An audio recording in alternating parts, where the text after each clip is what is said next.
Sa kadiliman, mas madaling malansi ang ating imahinasyon at isipan. Gaya na lang ng nangyari kamakailan sa Turil sa Davao City.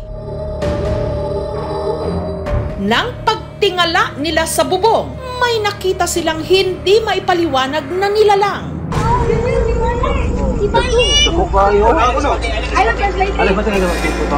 Isang itim. Malaki.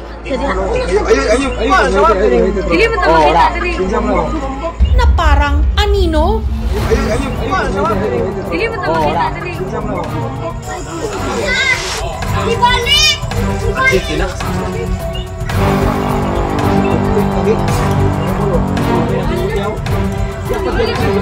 Ang hindi matukoy na nakita, naglalakad ng pabalik-balik sa bubong ng isang eskwelahan.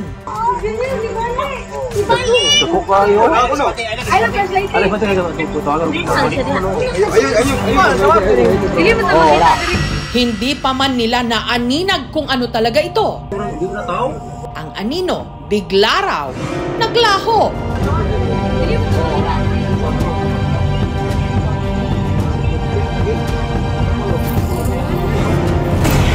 Dili normal nga tao. Nagalutaw siya, mura siya guwak-guwak.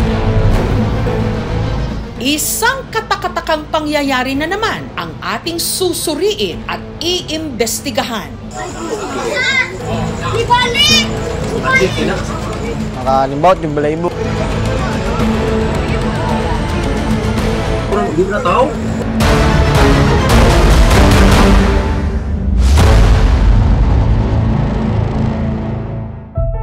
Ang insidente nangyari sa pampublikong eskwelahan sa Barangay Bangkas Heights. Ang una raw nakapansin sa di umano misteryosong anino, si Ella.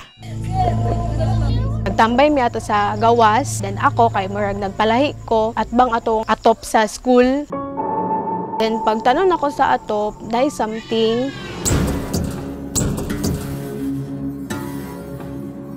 All black siya. Nung una, akala raw ni Ella, tao lang ito na nagpapalipas oras sa bubungan. Naglingkod lang siya ato, tapos naglihok na siya ato nga tayong batog nakaingon mi nga, ay tao ni, ay ginahuna na mo di ay sa akong mga friends nga, basig depressed, nagpahangin lang. Hindi na tao? Hanggang may napansin sila ritong kakatwa. Lahi mangod ang action, dako jud kayo siya. Layo jud baya ang school sa amua. Dapat kay pagtanong na mo siya, gamay jud siya, pero ang amua kay dako jud siya. Hindi na tao?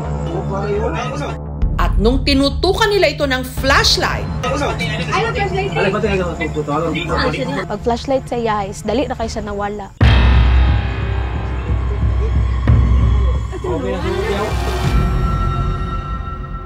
ang video ng di umano misteryosong anino mabilis na kumalat online. Kanya-kanya tuloy teorya ang mga nakakita.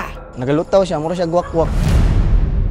Pero ang ilan, may kutob. Magnanakaw daw yun. Hindi raw kaya ito magnanakaw. Sinasabi lang po nila sa mga bata, magnanakaw lang daw yun. Aswang o tiktik yan.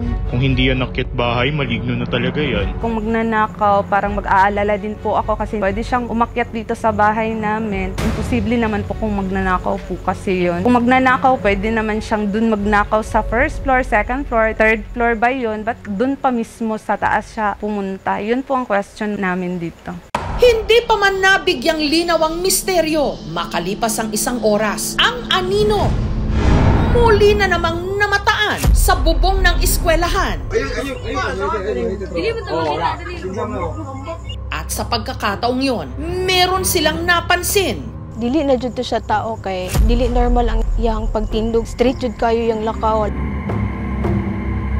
Wala jud siya naglisod ug kay na dira asakon kay paana ang ato. Dili mo to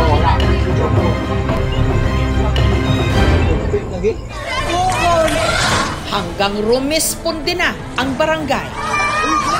Yung pamangkin ko po, siya ang nakabidyo. Tapos tinawagan ko niya. Tapos nag-rescue kami. Pinaikutan namin yung eskwelahan. First floor hanggang nagdating kami doon sa rooftop. Kung tao lang to, maglisod jud to, nagkamang ganitong tanod. Duda jud ako, dili jud to siya tao.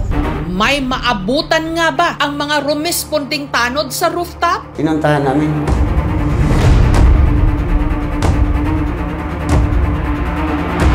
wala kaming nakita. Kung magnanakaw yun, ma'am, baka makita siguro namin kasi pagtawag sa akin, mga 10 minutes, dumating na po kami. Sabi ng mga tao, walang nakababa, walang tumalon. Ang rooftop kung saan namataang palakad-lakad di umano ang misteryosong anino nasa ika-4 na palapag o 4th floor ng building. Para ito marating, kailangan munang bagtasin ang hagdan sa gilid ng eskwelahan. Walang ibang dadaanan. Doon kami sa may hagdanan ng daan. Wala man silang naabutang tao o kakaibang bagay nung sila'y rumisponde. Ang grupo ng barangay tanod na si Ronilo, meron daw na diskubre. Hindi na tao? Pares ng putikang tsinelas at sa isa sa mga classroom, may napansin din silang bakas ng paa. At sa 2 kwarto sa loob ng eskwelahan, may nakita pa silang butas sa kisame. May kinalaman ba ang nakitang tsinelas at butas sa kisame sa nakitang parang palutang-lutang at palakad-lakad sa bubungan? Abangan mamaya ang tahimik na gabi ng mga residente ng Turil sa Davao City na bulabog nung ang mga residente may namataan sa rooftop ng eskwelahan. Ang grupo ng tanod na si Ronilo agad inakyat ang rooftop ng eskwelahan.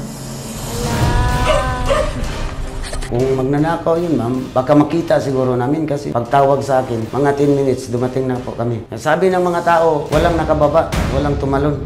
Dito na nga nila nakita ang pares ng putikang tsinelas. Kanino kaya ang nakitang tsinelas? Hindi na tao? May dapat nga bang pangambahan ang mga residente? Nagalutaw siya, mura siya guwak-guwak. Hindi na tao? Kung sakali, handa ka rin bang matuklasan kung sino ito? Gustong pumasok sa bahay, parang nagpabaliw-baliwan po.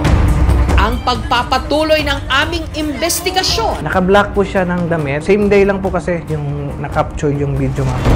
Sino siya? Mamaya na. Ang tahimik na gabi ng mga residente ng Turil sa Davao City na bulabog. Nung ang mga residente may namataan sa rooftop ng eskwelahan. Hindi na tao? Nagalutaw siya, mura siya guwak-guwak. Magnanakaw daw yun. Para maliwanagan ng mga residente, ang grupo ng tanod na si Ronilo agad inakyat ang rooftop ng eskwelahan. Kung magnanakaw yun, ma'am, baka makita siguro namin kasi pagtawag sa akin, mga 10 minutes, dumating na po kami. Sabi ng mga tao, walang nakababa, walang tumalon. Dito na nga nila nakita ang pares ng putikang tsinelas at bakas ng mga paa sa dingding. Sign yun na nakapasok ko talaga yung kawatan. Samantala, nakarating sa kaalaman ng aming team na may naaresto ang mga otoridad na pinaghihinala ang magnanakaw. Gustong pumasok sa bahay, nagsasabi siya na hindi daw siya taga dito. Iba na naman yung area na sinasabi niya, parang nagpabaliw-baliwan po. Ang suspect dinala raw sa Turil Police Station. Na-rescue po siya ng barangay responder natin. Dinala dito sa police station namin. Naka-block po siya ng damit. Same day lang po kasi yung na-capture yung video nga. Hindi na tao?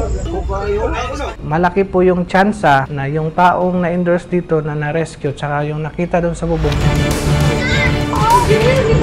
May isa lang.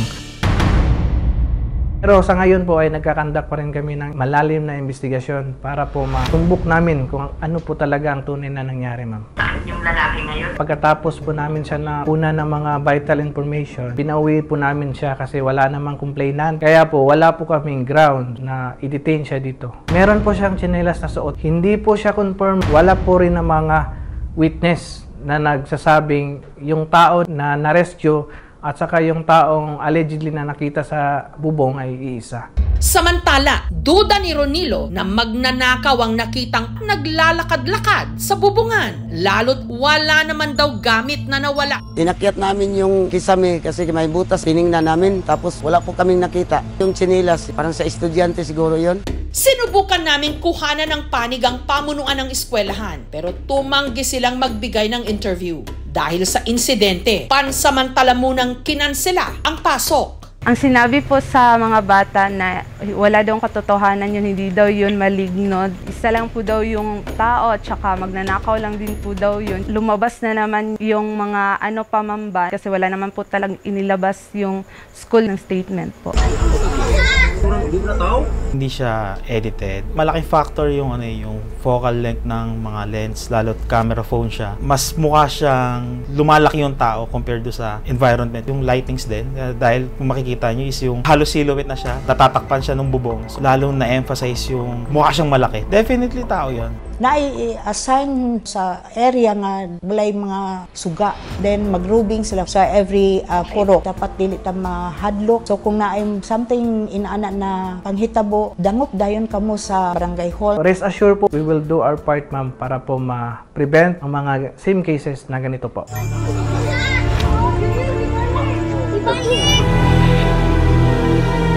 Hindi na tao?